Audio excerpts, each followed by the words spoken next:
Most people don't have a consistency problem, they have a restarting problem. I've restarted too many times. I even had a successful e-commerce business that I had to abandon because my supplier got arrested. However, the point is, in doing all of these restart loops, I learned something, and I learned that restarting wasn't helping me make progress, but something else was. I used to lie in bed at 2 a.m. designing perfect plans, routines that I would abandon a week later. Today, I no longer do that. I pick something and work on it, and I've made more progress now than I ever did in all of my previous attempts combined. This was not because I became more disciplined, but because I understood the mechanism that was causing all of these failures. If you keep falling off, you can't figure out why. This is for you. In this video, I'll show you why your brain is actively working against you when you try to start, 2 tools that fix that, and the 4-step system that creates real momentum when you apply it in order. Most people will never start, not because they're lazy, but because their brain is doing exactly what it's been programmed to do. Here's the mechanism. Your brain treats unfamiliar situations as threats. It had to survive, to get you to this point. So when you try something new, your amygdala, the threat detection system, does exactly what it's supposed to do. It stalls, it looks for more information, more certainty, a better plan. That's the analysis loop. It feels like progress. It's actually avoidance. You're not researching because of more data. You're researching because it delays the unpredictable situation, makes you feel more comfortable with it. But that situation will never feel more comfortable until you engage. And this is the problem. Certainty will never arrive. And when certainty doesn't arrive, action doesn't arrive. And if those 2 things are linked, action will not happen, which means your life will not change. Nothing will change. The worst possible thing that can happen to you for your goals is no action, is inaction. That means that nothing changes and you only degrade further as time goes on. This is the trap. You think that delaying until you're certain is a good thing. However, it's the worst possible decision you can make. And I ran this for years. I kept looking for the right opportunity before committing to anything. Not because the ideas were bad, but because I didn't trust that they would work for me. So I waited. Waiting felt productive. Waiting is not productive. It was just fear organized in a way that seemed deceptive. And this is the shift that broke it. The worst outcome that can happen for your goals is to not start them at all, is inaction. When you start, you gain experience. If you don't start, nothing changes, nothing happens. Even in the worst case scenario, the experience you gain from your failures teach you more than you would know otherwise from not doing anything, from researching, because you get real data that you can use. Therefore, the question stops being, is this the right thing? And becomes, what is the most manageable version of this that I can do today? Pick that. Run with that. Most people don't fail because it's hard. They fail because it never starts. So here's how you actually start. People always say take action doesn't do anything. It hasn't changed my life when they told me that until I started using some tricks. Knowing you should start doesn't change anything. Here are 2 mechanisms that do. 1, make the first step impossible to fail. Think of the YouTube example. Don't start a YouTube channel. Change your camera. That's it. Next session, set it up. Don't record. Next, record something, delete it. You're just training your brain to stop resisting. Your brain learns through repetition, not intention, not intensity. These small steps serve as accumulated evidence that helps reinforce the fact that you can do it and it's not scary, it's not a threat. Starting will always require the most energy, and continuing after that will be easier. Continuing after that will be even more easier. The point is, you cannot generate momentum when you don't start at all. You have to start, right? So why would we make the step of starting so difficult and so impossible to do? We can just up the ante every time, over time.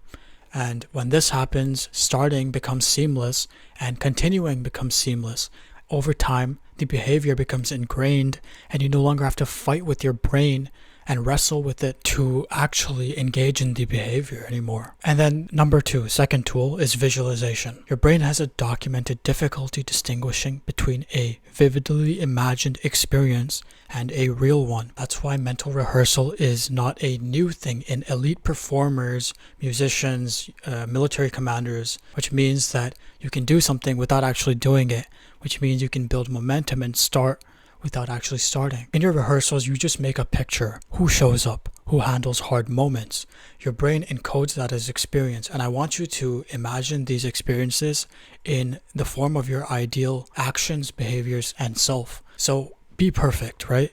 What would the perfect version of you do in these situations? How would they react? What is the best case scenario for each of these situations? When you rehearse that, you start to actually build experience in that version of yourself. Now that you have visualization and progressive overload, which is what I talked about previously, you can combine these two things. In a month, you will be unrecognizable, I promise you.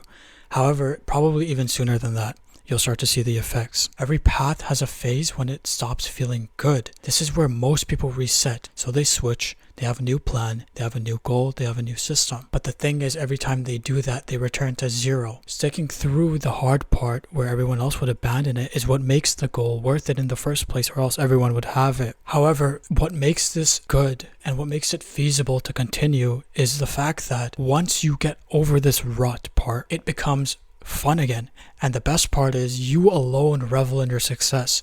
The other people already fell behind, which means never stop. When you get to the hard part, just continue, but make it manageable. So what do you do when doubt shows up? You don't do anything. You don't switch. You just continue going. This sounds harder in practice, but remember, the fact that you started is already ridiculous, and it's the hardest part. Continuing will never be harder than starting.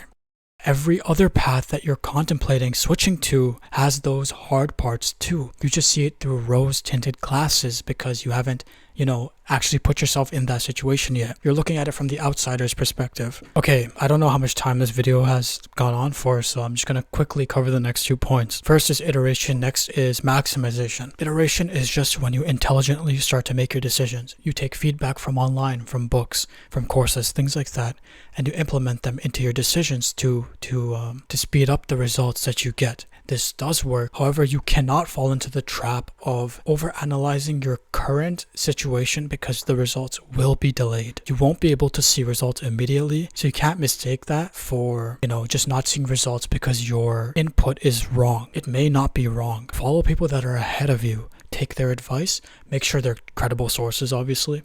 And that should be it. That's all you have to do for iteration. Just intelligently make decisions so that you maximize the output. Next is maximization.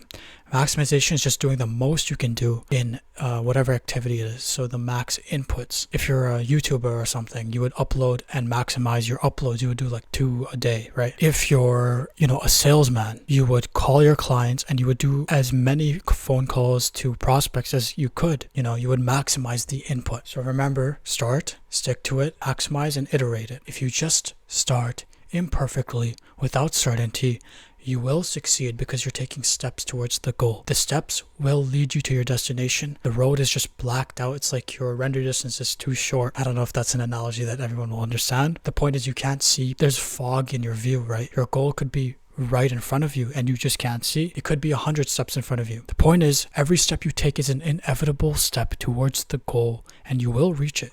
You just have to keep taking steps. The worst thing you can do is to not do anything at all.